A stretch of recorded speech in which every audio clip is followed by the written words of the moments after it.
오늘 하나님께서 우리에게 주신 말씀은 마태복음 25장 1절에서 13절의 말씀입니다.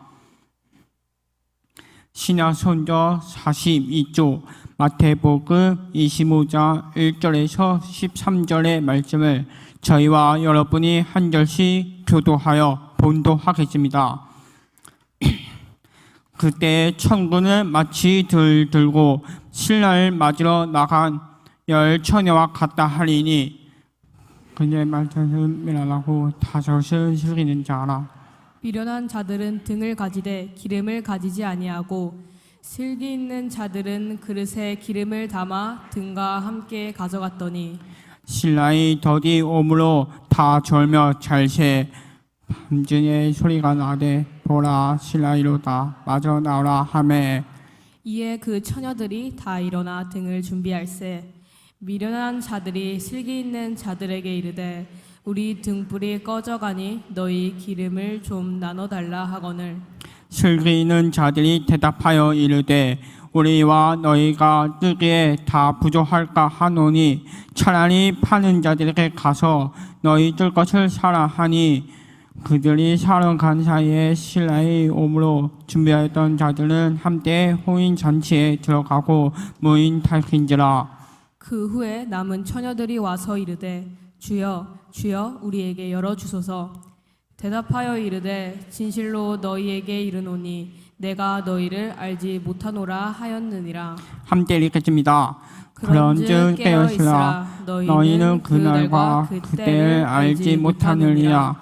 이것은 하나님께서 우리에게 주신 말씀입니다. 아멘.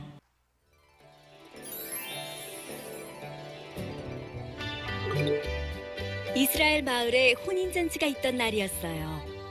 아름다운 처녀들은 신랑을 만날 마음에 설레었답니다. 오늘 밤이 혼인잔치래. 어서 집안을 멋지게 꾸미자. 신랑은 어떤 사람일까? 궁금하다 궁금해. 어차피 신랑은 밤에 올 텐데 뭐. 아 맞다. 등불 챙겨야지. 아 등불. 맞다. 등불.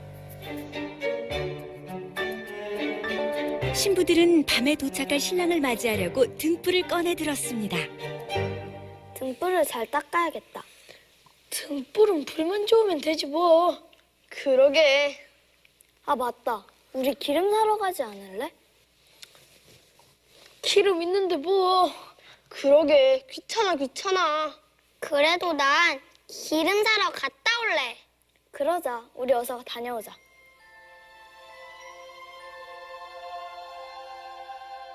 지혜로운 신부들은 미리미리 기름을 사서 신랑 맞을 준비를 했습니다. 깊은 밤이 되도록 온다던 신랑은 도착을 하지 않았는데요. 지금 몇 시지? 깜빡 졸았네. 밤이 된 지가 언젠데. 신랑은 왜 안 오는 거야? 좀 더 기다려보자. 너 등불이. 내 등불이 왜 이러지? 네 등불이 꺼지고 있어. 야, 네 것도 그렇거든? 얘들아, 우리 기름 좀 빌려줄래? 우리 이러다 등불 꺼지게 생겼어. 미안한데 빌려줄 만큼 넉넉하진 않은데 어쩌지? 안 되겠다. 우리 빨리 기름 사러 갔다 오자. 여태 안 온 신랑 뭐 오겠어? 그래, 그러자. 저런 미리 준비해놓지 않았던 어리석은 신부들은 뒤늦게 기름을 사러 나갔는데요. 바로 그때였어요. 처녀들이 기름을 사러 간 동안 신랑이 도착했고 혼인잔치집 철문은 굳게 닫혔습니다.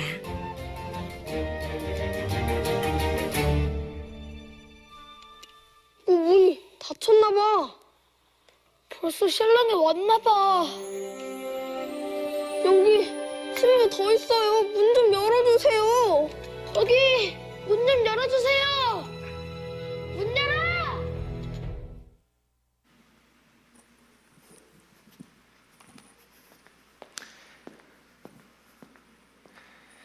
네, 여러분이 지금까지 보신 장면은요, 마태복음 25장에 나오는 열 처녀의 비유를 재현한 것입니다.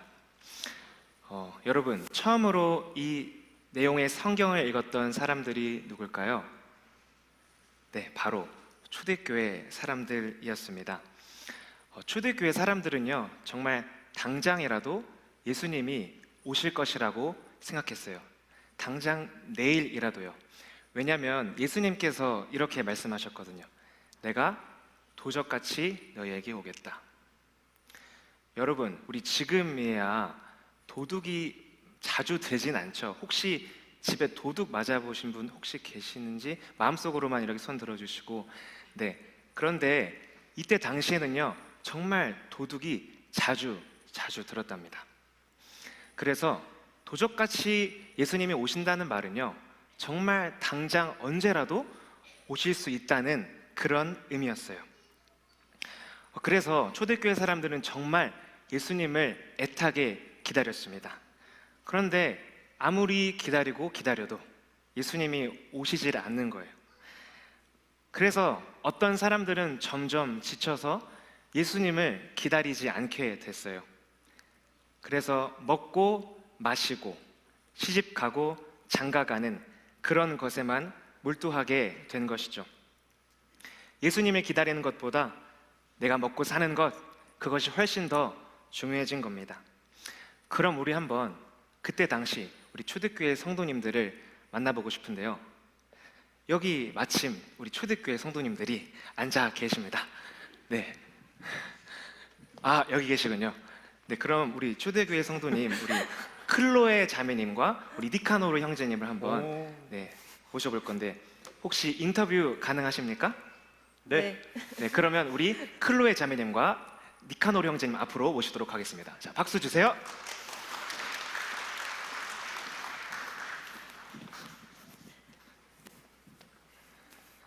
네, 우리 그럼 먼저 우리 클로에 자매님의 이야기를 한번 들어봤으면 좋겠는데, 예, 클로에 자매님 안녕하세요. 안녕하세요. 네, 예수님을 기다리다 지쳤었다는 그런 이야기를 들었습니다. 좀 자세하게 좀 소개해 주시겠어요? 사도들이 말했습니다. 예수님께서 곧 다시 온다고요. 저는 그 말을 정말 절실히 믿고 예수님을 애타게 기다려왔어요. 그런데 여러분, 지금 제 모습을 보십시오. 전 사실 너무 지쳤어요. 우리 남편은 로마 황제를 위해서 경기장을 짓다가 다리를 다쳐서 지금 아무 일도 못하고 있어요. 저도 물건을 나르다가 허리를 삐끗해서 지금 너무나 아픕니다. 오늘따라 더욱 아프더군요.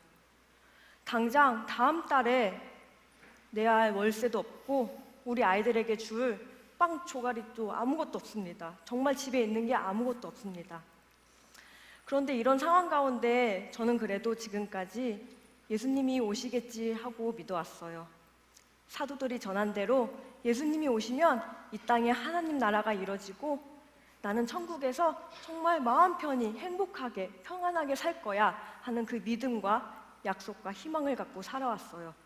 그런데 정말 열심히 기다리고 애타게 기다리고 또 기다렸는데 예수님은 아직 오시지 않으셨어요. 저 이제 소망이 없어요. 너무나 지쳤어요. 아이고, 우리 클로에 자매님이 정말 예수님을 기다리다 많이 지치신 것 같네요. 네, 그러면 그때 클로에 자매님은 그 다음 어떻게 하셨어요? 저는 기다려도 예수님이 오시지 않자 너무 지쳐서 어쩌면 사도들의 말 믿지 못하고 예수님은 오시지 않을 거란 생각이 들었어요. 그렇게 생각하자 예수님 말씀도 하나님의 나라도 교회도 그 아무것도 제게 중요하지 않게 됐어요. 저는 당장 내가 먹고 살아야 하는 것들, 우리 아이들에게 줄 빵들, 그 생각에 가득 찼어요. 내일이면 내가 무엇을 해야 되지? 우리 남편 치료는 어떻게 해야 되지? 내 허리야 뭐 괜찮다 치는데 우리 아이들 빵이라도 먹여야 될 텐데 난 빚도 안 지고 어떻게 하면 행복하게 살까? 온통 그 생각뿐이었어요. 아, 그렇군요. 그렇다면 우리 클로에 자매님의 삶이 이전의 삶과는 좀 많이 달라지셨을 것 같은데요. 그때 삶에 만족하셨나요? 사실 좀 고민이 됩니다. 예수님을 잊어버리고 세상을 쫓아가면서 내가 정말 이게 맞는 삶일까? 내가 올바르게 살고 있는 걸까? 너무나 많은 고민이 돼요. 내가 정말 뭘 위해서 살아가는 걸까?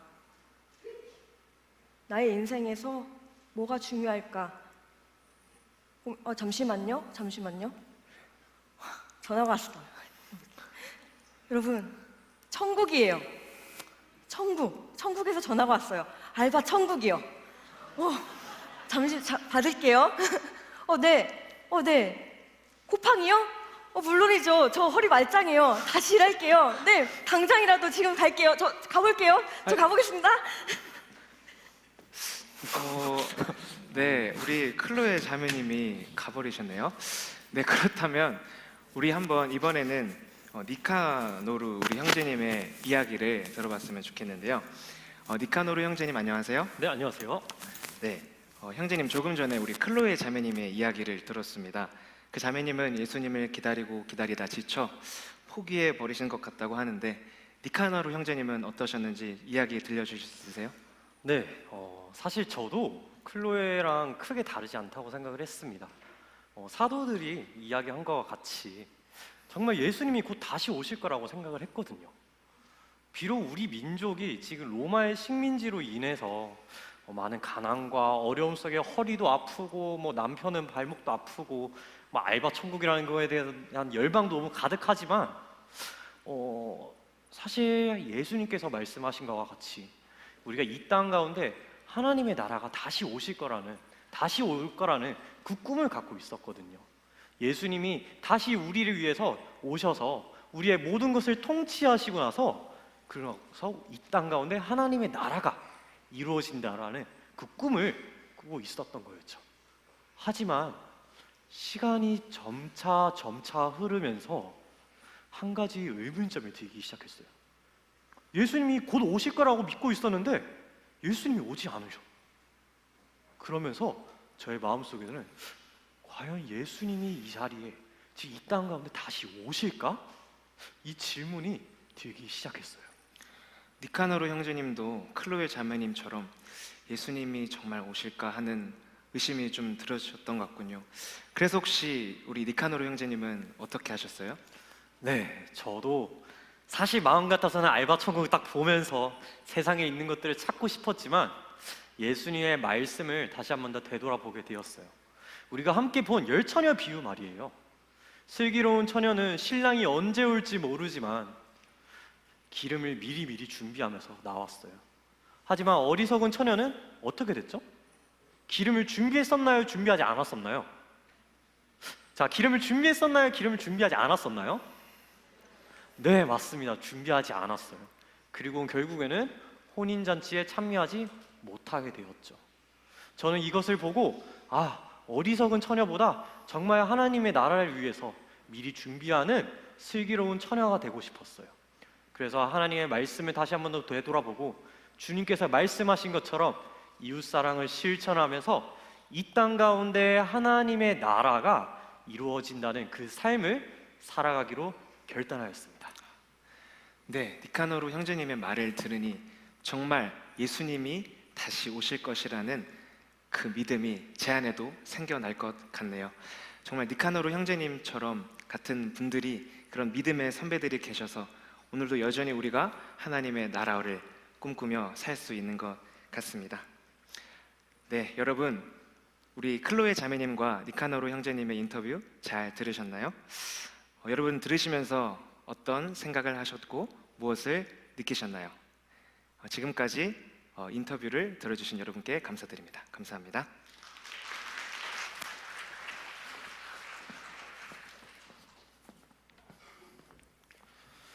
네, 사랑하는 성도 여러분, 인터뷰를 통해서 무엇을 느끼셨나요? 앞선 설교를 통해 우리는 예수님이 다시 오시기 전까지 우리가 이 땅에서 해야 할 일이 무엇인지 생각하고 배울 수 있었습니다.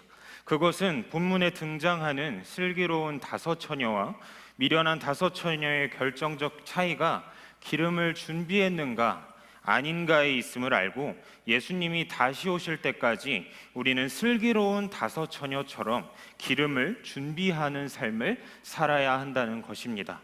그러면 오늘 우리가 살아가는 이 날 가운데에서 기름은 무엇을 의미할까요? 이는 성령 충만과 믿음을 얘기할 수 있을 것 같습니다.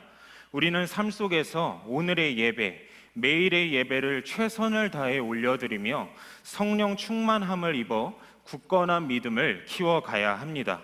그리고 성령 충만과 굳건한 믿음으로 기름을 준비하는 이 태도는 경건의 능력으로 나타나야 합니다. 디모데후서 3장에서 바울은 경건의 모양과 경건의 능력을 구분하고 있습니다. 경건의 모양은 교회를 다니며 좋은 사람, 착한 사람, 도덕성에 부합하는 행동을 하고 행위적으로는 그리스도인의 모습을 갖춘 사람을 의미합니다. 그러나 이러한 행위들이, 이러한 모습들이 그리스도인으로 보이게 할 수는 있으나 진정으로 예수 그리스도를 구주로 고백하는 예수님을 따르는 제자임을 의미하지는 않습니다. 우리에게는 반드시 경건의 능력이 나타나야 합니다. 예수 그리스도를 구주로 고백하며 성령 충만함으로 영과 진리로 올려드리는 이 신실한 예배를 통해 우리는 주님과 생명력 있는 관계를 맺어야 합니다. 그리고 이 생명력 있는 관계가 삶 가운데에서 경건의 능력으로 나타나야 합니다. 예수님께서는 성령님께서 하시는 역할이 모든 것을 가르치고 예수님께서 말씀하신 모든 것을 생각나게 하신다고 말씀하셨습니다. 성령님께서는 항상 우리와 함께 하시며 허락하신 말씀을 깨닫게 하시고 허락하신 말씀대로 순종하며 살아가게 하신 힘을 허락하여 주십니다. 그래서 우리는 성령 충만해야 하는 것입니다. 또한 우리는 하나님을 향한 믿음을 회복해야 합니다. 하나님을 온 마음을 다하여 구하여 찾고 하나님을 만나야 합니다. 그리고 하나님께서 임재하시는 자리인 이 예배의 자리를 우리는 사모해야 합니다. 우리가 신령과 진정으로 예배하고 하나님께서 계시하여 주신 이 말씀을 읽고 말씀을 따라 순종하며 예수 그리스도를 따르는 제자가 될 때, 지난주 담임 목사님의 설교처럼 무리를 넘어 예수님을 따르는 제자가 될 때 우리는 경건의 능력을 나타내며 살아갈 수 있을 것입니다. 이것이 주님이 다시 오실 때까지 우리가 준비해야 할 기름입니다. 예수님이 다시 오실 때를 알지 못한다고 해서 이 세상에서 경건의 모양에만 의지하여 그리스도인으로 보임에 힘쓰는 것이 아니라 경건의 능력이 나타나는 모든 영주교회의 성도님들 되시길 간절히 소망합니다. 예수님의 때는 도적같이 이른다고 말씀하여 주셨습니다. 그렇기에 우리 모두는 예수님이 언제 다시 오실지 아무도 알 수 없습니다. 하지만 가장 확실한 것은 예수님께서 반드시 다시 오신다는 것입니다. 온 천지 만물을 통치하시고 섭리하시는 그 때를 주관하시는 주님께서 우리에게 약속하셨기 때문입니다. 그 약속을 붙잡고 늘 하나님 나라를 소망하며 살아가는 저희 모두가 되길 원합니다. 하나님 나라를 소망하며 예수님이 다시 오실 때까지 슬기로운 자로 매일매일 성령 충만함으로 굳건한 믿음을 가지고 경건의 능력을 나타내며 기름을 준비한 자가 되어 주님이 다시 오시는 그때에 행복한 혼인잔치, 그 영원한 하나님 나라에 입성하는 영주교회 모든 성도분들 되시길 주님의 이름으로 축복합니다.